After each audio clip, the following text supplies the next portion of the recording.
Sir, আমরা শিক্ষা প্রতিষ্ঠান এবং শিক্ষাক্রম নতুন করে ঢেলে সাজানোর বিষয়গুলো নিয়ে কথা বলছিলাম, জানছিলাম। তো আমরা যখন স্যার আমাদের আগের শিক্ষা ব্যবস্থার কথা ধরে থাকি, তখন কিন্তু শিক্ষকরা অনেকটুকু শাসন করতেন এবং সামাজিক মূল্যবোধ বা যেই মুরব্বী সংস্কৃতির কথা যেটা আমরা শুনে আসছিলাম, তখন সেগুলো নিয়ে কিন্তু অনেকটুকুই আসলে স্টুডেন্টদেরকে ওনারা গাইড করতেন। কিন্তু এখন কিন্তু সময়ের সঙ্গে সঙ্গে সব কিছু পরিবর্তন হয়ে গেছে, যে এখন টিচার্সরাও কিন্তু অনেকটুকু ভয় পায় যে স্টুডেন্টদের সাথে কথা বলতে, এবং বাবা মারা কিন্তু অনেকটুকু আগ্রাসীও হয়ে থাকেন অনেকটা সময়। তো সেই বিষয়টা কি আসলে স্টুডেন্টদেরকে অনেকটুকু আরও অ্যাগ্রেসিভ হয়ে যাওয়ার ক্ষেত্রে বা তাদের মূল্যবোধের চর্চার ক্ষেত্রে আসলে কোনো প্রভাব ফেলে কিনা? না, তা তো অবশ্যই যথার্থই বলেছেন। সেটি হলো আগে শিক্ষকদের আমরা যেভাবে দেখেছি, যেভাবে স্কুল বিশেষ করে স্কুল পর্যায়ে একজন শিক্ষার্থীকে যে কেয়ারিংয়ের আওতায় নিয়ে আসতেন, একজন শিক্ষকের সাথে শিক্ষার্থীর যে ইন্টারেকশনটি ছিল, সেটি অনেক অনেক ক্ষেত্রে, সকল ক্ষেত্রে আমি এটি বলতে চাই না, কিছু কিছু ক্ষেত্রে তার একটি অ্যাবসেন্স আমরা লক্ষ্য করি।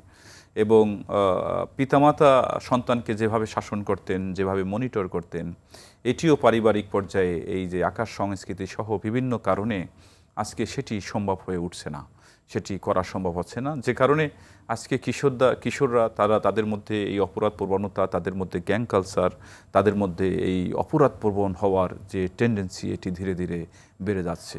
তো শিক্ষকদের এখানে ডেফিনেটলি শিক্ষকদের দায়িত্ব নেওয়ার বিষয় রয়েছে। শিক্ষকরা, আমরা যেটি মাঝে মধ্যেই মিডিয়াতে আমরা লক্ষ্য করি যে কিছু কিছু শিক্ষক অনেক সময় তাদের কারণেও স্কুল পর্যায়ে কোনো শিক্ষার্থী, তাদের কিছু দায়ের কথা আমি এখানে বলি। সেটি হলো কিছু কিছু শিক্ষকদের ক্ষেত্রে লক্ষ্য করি তারা শিক্ষার্থীকে ঠিকভাবে যে তাদেরকে ডিল করা, সেই ডিলিংয়ের কাজটি তারা করেন না। যে কারণে শিক্ষার্থীদের মধ্যে হতাশা কাজ করে, নাম্বার প্রাপ্তি অপ্রাপ্তির বিষয়টি রয়েছে। সেই হতাশার বিষয়টি এখানে কাজ করে। এটি স্কুল পর্যায়ে একজন শিক্ষার্থীকে ঝরে পড়ে যাওয়া, অ্যাজ ওয়েল অ্যাজ তার মধ্যেই অপরাধপ্রবণ হয়ে ওঠার পেছনেও কিন্তু এটি একটি ফ্যাক্টর হিসাবে এখানে কাজ করে। তো শিক্ষকদের আরও যত্নশীল হওয়া উচিত। বিশেষ করে নতুন পাঠ্যক্রম কিন্তু সেই বিষয়টিকে অ্যাড্রেস করেছে। এখানে একজন শিক্ষার্থীর ব্যক্তিগতভাবে কারো কাছে প্রাইভেট পড়ার কোনো সুযোগ, কোনো প্রয়োজনীয়তা নেই, এরকমভাবেই নতুন কারিকুলামটি ডেভেলপ করা হয়েছে। এটি অনেক ইন্টারেস্টিং, অনেক অনেক অনেক আনন্দদায়ক করা হয়েছে। যে কারণে আপনি যে বিষয়টি বলছেন, এটি যদি যেহেতু পার্টিসিপেটরি মেথডে এই কাজটি হবে, প্রজেক্ট করার মধ্য দিয়ে একজন শিক্ষার্থী শিখবে, তো স্বাভাবিকভাবেই এক্ষেত্রে শিক্ষক শিক্ষার্থীর যে ইন্টারেকশন, সেই ইন্টারেকশনটি বাড়বে। শিক্ষকদের মনিটরিং বাড়বে এবং এর মধ্য দিয়ে শিক্ষার্থীর মধ্যে যে অপরাধপ্রবণ হয়ে যাওয়ার যে টেন্ডেন্সি, সেটিও অনেকটা রোধ হয়ে আসবে। স্যার, কিশোরদের মাঝে কিন্তু মাদকাসক্তির পরিমাণ এখন দিন দিন বাড়ছে, এবং এই যে মাদক চোরাচালান বা মাদকাসক্তির বিষয়ে কিন্তু একটা স্বার্থান্বেষী মহলও কিন্তু তাদেরকে একইভাবে ব্যবহারও করে যাচ্ছে, যেটা ওই যে বহুমুখী কারণগুলোর বিষয়ে আসলে উঠে আসছিল। আমরা যদি একটু জানতে চাই যে এই যে কঠিন একটা বাস্তবতা, এইখানে আসলে কি করে নিয়ন্ত্রণ করা যেতে পারে? জি, এটি ভালো প্রসঙ্গ। সেটি হলো আমাদের সোসাইটিতে মাদকের একটি সহজলভ্যতা আমরা লক্ষ্য করি, এর অবাধ ব্যবহার এবং একটি সহজলভ্যতা রয়েছে। আরেকটা বিষয় হলো এই মাদক দ্বারা যারা মাদকের বাণিজ্যের মাধ্যমে যারা লাভবান হন, তারা মূলত এই কিশোরদের ব্যবহার করেন। তাদের এই চোরাচালানি সহ অন্যান্য ক্ষেত্রে কিশোরদেরই তারা টার্গেট হিসাবে তারা নেন এবং এদেরকে দিয়ে এই কাজটি তারা করিয়ে থাকেন। তো স্বাভাবিকভাবেই আমাদের যারা এক্ষেত্রে রাজনৈতিক নেতৃবৃন্দ যারা রয়েছেন, স্থানীয় জনপ্রতিনিধি রয়েছেন, তাদেরকে এই দায়িত্বটি নিতে হবে। আমাদের দায়িত্ব নিতে হবে, আমাদের আইনশৃঙ্খলা বাহিনীকে এই দায়িত্বটি নিতে হবে, যাতে মাদকের এই অবাধ ব্যবহার যাতে না হতে পারে, কিশোররা যাতে মাদকের সংস্পর্শে আসতে না পারে, সেক্ষেত্রে খেয়াল রাখতে হবে।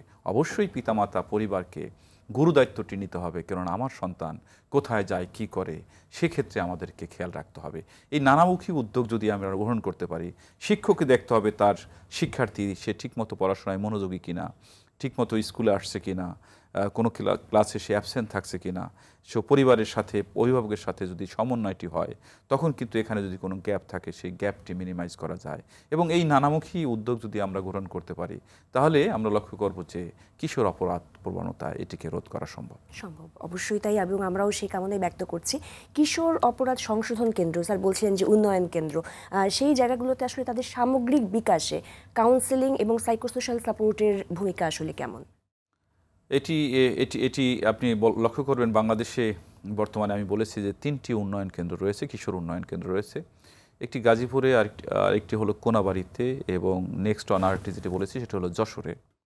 এখানে যে সংশোধন যে ব্যবস্থা, উন্নয়নের যে ব্যবস্থা, সেটি হলো এখানে একজন কেস ওয়ার্কার রয়েছেন, প্রবেশন অফিসার রয়েছেন।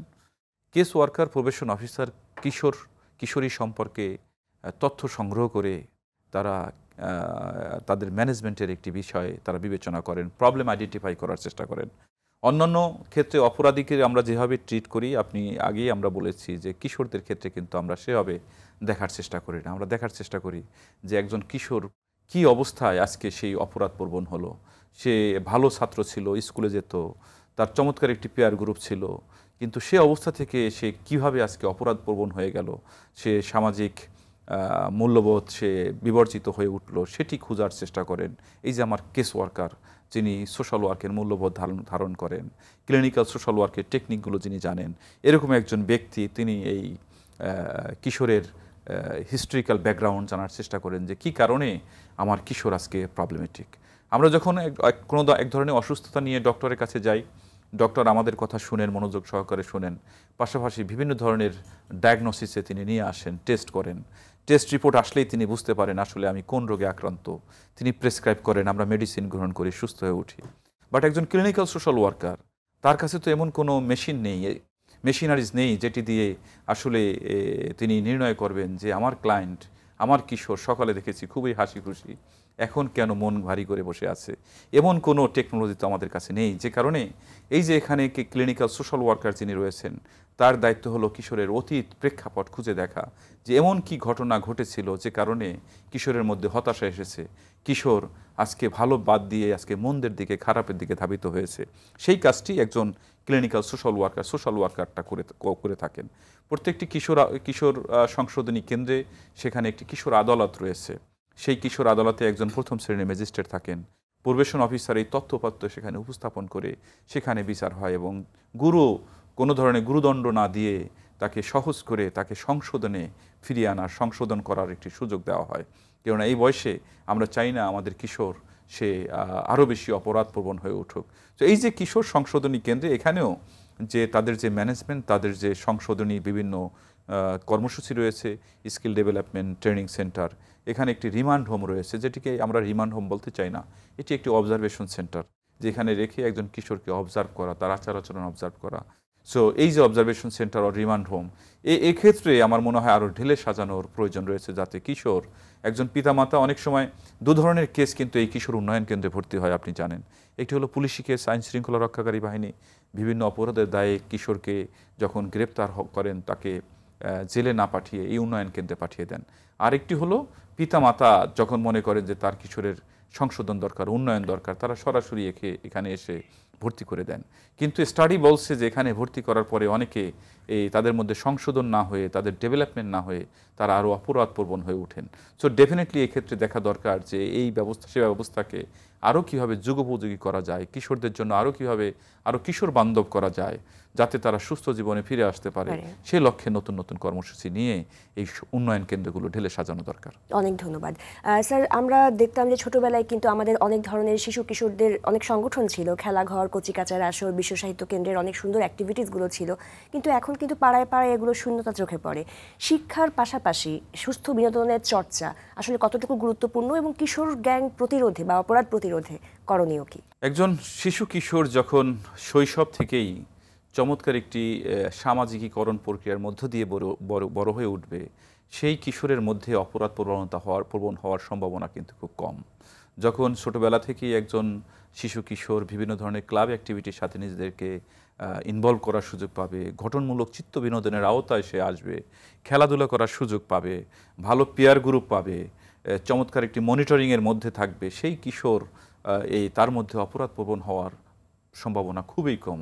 So on the other hand, আমরা যদি দেখি যে সকল কিশোরের ক্ষেত্রে এটি অভাব রয়েছে, ঘাটতি রয়েছে, যে সোসাইটিতে বিশেষ করে আপনি লক্ষ্য করেন বস্তি এলাকায়, স্টাডি বলছে যে বস্তি এলাকায় কিশোরদের মধ্যে অপরাধ প্রবণতার সংখ্যা বেশি।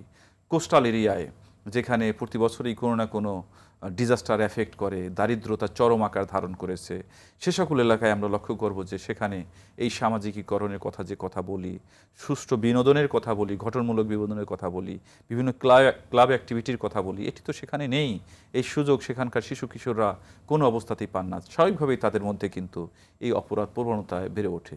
সো স্বাভাবিকভাবেই আমাদের এদিকেও আমাদের জোর দেওয়া দরকার যে আমাদের সকল শিশু কিশোর যাতে শৈশব থেকেই এই বিভিন্ন ধরনের এই ক্লাব অ্যাক্টিভিটির মধ্য দিয়ে তারা বড় হয়ে উঠতে পারে, তারা যাতে গঠনমূলক চিত্ত বিনোদনের আওতায় আসতে পারে, তারা যাতে একটু কঠোর মনিটরিংয়ের মধ্যে থাকে, আইনের প্রতিও তাদের যাতে শ্রদ্ধাবোধ গড়ে ওঠে, পারিবারিক পর্যায়ে মূল্যবোধটি যাতে উন্নত হয়, এই বিষয়গুলো যদি আমরা ইনশিওর করতে পারি তাহলে অবশ্যই আমরা কিশোরকে উন্নত করে উন্নত মানবিকতাবোধ তার মধ্যে গড়ে উঠবে, দৃষ্টিভঙ্গি গড়ে উঠবে এবং সেই কিশোর আমরা যে কথা বলি অবশ্যই ভবিষ্যতে এই জাতিকে নেতৃত্ব দিতে পারবে। কিশোর অপরাধ দমনে পরিবারের ভূমিকা সম্পর্কে যদি দর্শকদের উদ্দেশ্যে কিছু বলেন।